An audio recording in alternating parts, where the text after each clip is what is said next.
ikirere yo kuri wa kabiri igenekerezo rya 2026 Munyonyo 2024.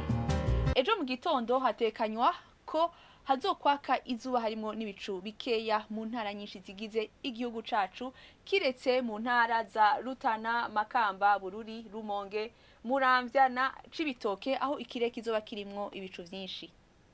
Ahazobakanye kurusha handi akaza ari mu ntara za Mwaro, Kayanza na Bururi aho Kimeze kuri Celsius 14.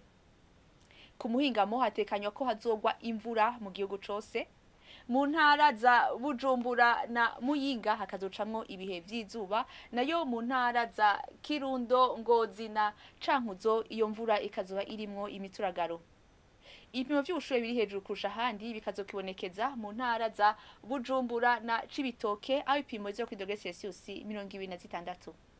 Ejo mu gitondo hatekanya ko izuba zoseruka isaha 12 zibura iminota 19 rirenge isaha 12 zibura umunota umwe zo kumugoroba. Akaba ari ngahagarukiye amakuru atekanya ikirere yo kuri wa kabiri mwateguriwe n'ikigo kijejwe ibirere ca Ijebu yari Fiona Tsotinka ayabashikirije.